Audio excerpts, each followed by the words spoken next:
and welcome to the show. We are back on GTA 5 with more grid-based shenanigans. Yes, well, we have two cars lined up properly. The rest of us have found a boat to park on. Sure, why not? In true FailRace GTA fashion, well, you're going to have fun getting off of there. Ninetales, that's not really where you want to be starting a race now, is it? At the 1 minute mark we're going, it's kind of rather freeform these days. Oh, Ninetales reset. Ninetales resetting is quicker than us getting going from back there. Why do a normal grid when you can goof around and not do a normal grid? So the car, we've got new cars. That's what we're playing around with here. This is the new Retinue. It is basically a Mark II Ford Escort. So we now have two classic Escorts in GTA 5, which is pretty cool. I have to say, I do like classic Escorts. So it's nice to see some more of them. This is a weird handling. So we ran this in a stream. So the day I'm filming this anyway. It has got a little bit of a weird handling quirk. It's not a bad car to drive this whatsoever. It has quite a lot of grip. It doesn't slide around. The old Retinue, the original Retinue, can be a little bit twitchy, a little bit unhappy at times. This one kind of does a strange, it's an almost tripoding thing that it does. It goes through the corners. You'll notice, you'll see it from a lot of cars. The back wheel will come up, and you will then spin that wheel, the lifted wheel. It's kind of like a hot hatch, only of course a hot hatch is front wheel drive, so it doesn't matter as much. This, it kind of feels a little bit funky to drive when it's doing that. It's not bad to drive, don't get me wrong, like, it's not a bad car to drive, it's just a little bit different. Which, as I said, with this with these latest cars, there's a few of them. The Corsa's another one that is quite a bit different, which is fun to have. You know, just a little bit different handling quirks. It will take a little bit getting used to. That is the only downsides to that. We're going to sweep around the outside of Scotty, trying to catch up to this lead pack of cars. Now I think I think Gliska set off because Gliska has been given the wrong car or picked the wrong car. Sometimes you pick a car, you think you picked the right car, and GTA 5 decides to give you something else. Oh wow, we've had an issue with the Ninetales. I mean, again, I wasn't really wanting to be that far out into the wall. I shall be honest, we were out that far, and then things went wrong. Things went wrong for cars ahead of us, and I just couldn't avoid them. A lot of things have gone wrong for cars ahead of us again. That was bumping into the high speed. Change of direction, we'll get it to the inside, and that'll be a fourth place. But yeah, Gliska's in a Dynasty, which is not the car you want for this race. I don't think just set off and seeing if we can catch up, which I don't think is going to be a problem, really. Unfortunately, the Dynasty, whatever you want to call it, is not particularly fast. And these are not bad for a sports classic. They're probably not the fastest sport classic, no, but they're not too shabby, certainly. We are going to get some slipstream. There it is. In fact, we can see the turquoise car in the distance. That is a brave and a slightly risky pass around the outside of turn 1. You are about to have a lot of company. It's a lot of angry Ford-related company is heading towards you here. We will get past, and that'll put us up. Well, it puts us up down to third, as in Pegger and Danger Man are side by side. Get some slipstream off of this grid. Now the Dynasty might be able to keep up for a little bit with some slipstream here. Oh, I'm not going to make that 3 wide there. If all the places go 3 wide, that is probably not one of them. We actually kind of make it 3 wide on the exit, but that was a little safer than 3 wide on the way in through that corner. I don't actually know if I really want to dive all the way down there. Not sure how much indestructible scenery there might be on the inside. Do I want to try and make it side by side? The final lap, I might try it there. On this lap, I'm not going to. We've already seen too many cars have an accident through that area. Oh, okay, carried a little too much speed. I went to it in that draft. Well, the draft is like, the draft in this game works a little bit funny. It almost pulls you along, and once you are being pulled into a corner, there's often very little you can do about trying to stop that. If you are, certainly if you're unlucky anyway. I'm trying to find any which way we can get some speed on these cars ahead, but not quite anything giving at the moment. Oh, that's a big... Oh, I've had a big run. I did not mean for the bump. Things went worse afterwards. I don't even know how things have gone that badly afterwards.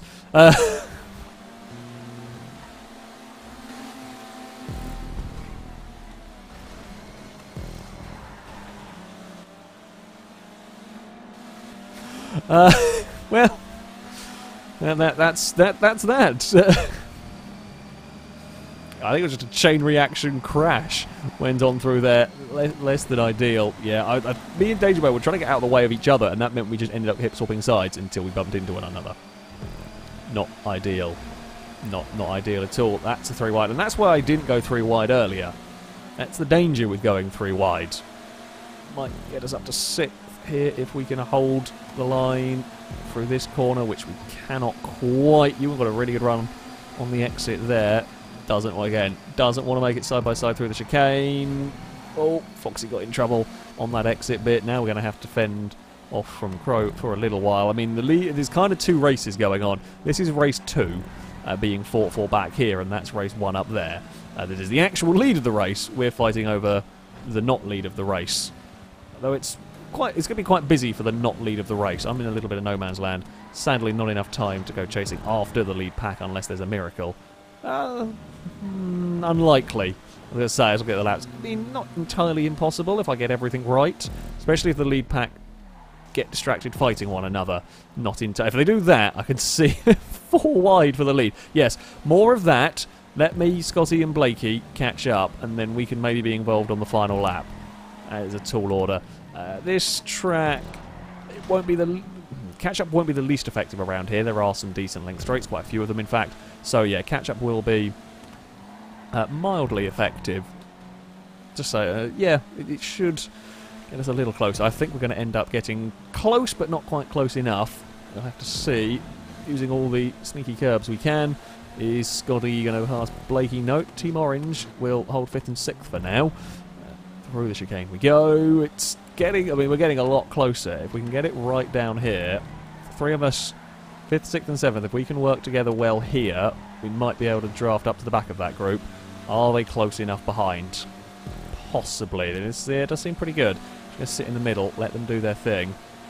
And we might, I mean, we've probably halved the gap to the cars ahead. Oh, some wiggling. Some big wiggling through there. Yeah, what we need to do is not slow each other down fighting over these positions as such, and just use the slipstream, slingshot past one another to try and catch the lead group. And if we do that successfully, maybe we'll get them on the runs of the line. I think unlikely, but you never know. There is Blakey. Okay, I've got to check. It's okay to do around here. Oh, there's a pink car in some scenery. That's a start. That's 1 down. Yeah, this track a little bit wider. You get a little bit more time to at least like look behind and see if it's safe to move out or move into a slipstream trail or something along that line. Oh no, that's gone a bit wrong for us. Scotty actually lifts, so I had such a good run out of there, but I was up alongside Scotty, but that meant I didn't get any slipstream to slingshot past, so we kind of just didn't really have the run. We're going to have a lift through the chicane. We have caught, I mean, we're there now. It worked. The teamwork. Oh! What? How did that? Why did that car suddenly go sideways? Did Chris rip the handbrake trying to make that corner? I'm not sure. I apologise for the nudge that sent you into a roll, but I don't quite know why your car went over. I'm a little bit bemused by all of that. I've got no slipstream coming up that hill there, which might put pay to any chance for me. I think it will do. It's about to pour with rain here. It's the 3-wide battle for the victory here. I will not be involved in it, but I might sneak a podium. We do. Just sneak ourselves ahead of Impega. I think sums up that one. Had to have a little bit of recovery drive. I just didn't get the speed over the hill. I don't know, just out of position. I say out of position. I just didn't get the toe, didn't get the pull up that hill. There's the poor Dynasty. Didn't go well. Ninetales in the end took victory from Scotty. I will claim 3rd ahead of Impega. I mean, the top 4 covered by only 8/10 of a second. Brazen gets fastest lap though, down in 6th place. The Dynasty will probably dumph. So, for the 2nd run around this circuit, we have an Ariel Nomad. Pretty much, I think it's called the Vagrant. It's basically an Ariel Nomad. It's a pretty cool vehicle to have. Now, this may not be the most suited circuit, perhaps, for such a vehicle. However, we're going to give it a try.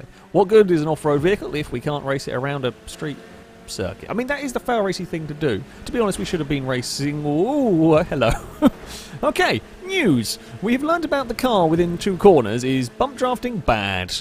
Bump drafting is not good with this. Ninetales hit the back of my car pretty much dead on, and my car veered sharp left. Now, we'll get away with it here. Yeah, okay, so you tap the back of this car and it's insta-death. That is That is bad news. Oh, we've rolled brazen.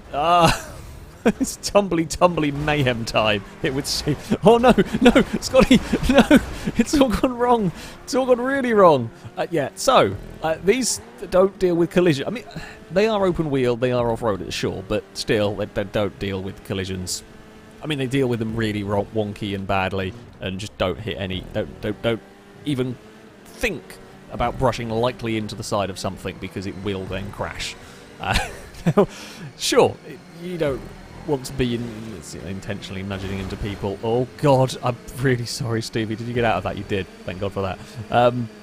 But little nudges are going to happen, and this might be one of the more iffy vehicles that we have come across. The Mini, the Sport Mini, the Rallycross Mini, whatever it was, great fun to drive, but nigh on unraceable with its wonky collision physics. And this thing looks like it's going to be along a very, very similar vein of car. That's a shame. I say it's a shame. Kind of looking forward to this being good. I'm never going to be able to buy one, so I guess I'm never really going to use it all that much. It's so expensive. I mean, it's good across the bumps. You'd hope it would be anyway. It's just you breathe on it. You think about breathing on it even, and that's when it has trouble. Brazen will get through on the inside. Let's see if we can get some slipstream, which we do down here. We are giving some slipstream away to the car behind, so that might be a... Oh, great. It's fast, I'll give it that. It's very fast. It's Stevie that's coming with us. There's been a massive shunt up here through the chicane. We will try and sneak our way around the outside. I don't know if there was somebody slow on the inside, so we'll give them plenty of space through there. Oh, cars in the wall. Hello, Ninetales. We are catching... Let's see. We have the switch, we have the catch-up left on, of course, which means that if you have a really, really bad first lap, it's not entirely day over for you. You might be able to recover a little bit. There's a half chance. There's a hope. If everything goes right, you might be able to do something. And everything has actually gone quite right for me this lap. We have recovered quite nicely as we move up into 5th place. We're going to try. Here comes the big draft. That will be us up into 4th. So yeah, I mean, after that awful start, you would think it was... Well, a normal race, it would probably be game over. We lost so much time, but with this sort of stuff... And I'd rather have that at the end of the day. It makes it more fun for me as a player and for people watching. You don't want to just run around in 12th on your own for the remainder of the time. Here comes another big slipstream pull on Bumpy. I'm not going to go to the inside here. I don't quite trust side by side with these cars there, and I definitely am not going to make it too wide. We've already seen these be a little too iffy to go too wide through here. Ooh, Bumpy got that wrong. I had to have a massive heart attack there. Ninetales probably also having a big heart attack. I was busy kind of trying to swerve, avoid the Mayhem, and Ninetales had to do pretty much the same. Somehow we got away with that. Is Ninetales going to have a look up the inside? I'm kind of hoping not. Oh, and Foxy lightly tagged the back of Chris by the looks of it, and Chris went... it's a shame. It is a shame that these are a little iffy. I mean, yeah, okay, sure, you shouldn't lightly tag a car, but in really close wheel-to-wheel racing it may happen. And yeah, these are so sensitive to anything like that. You just have to be extra careful, and you can lose a lot of time. There we go. As I say that, you can lose a lot of time yourself. Well, I've successfully bunched the entire pack up. Foxy's still got the lead. I lost the most of it, and now the top 10 are covered by a second or two in cars that are really difficult to race wheel to wheel. That's dangerous. Oh God, the open with us.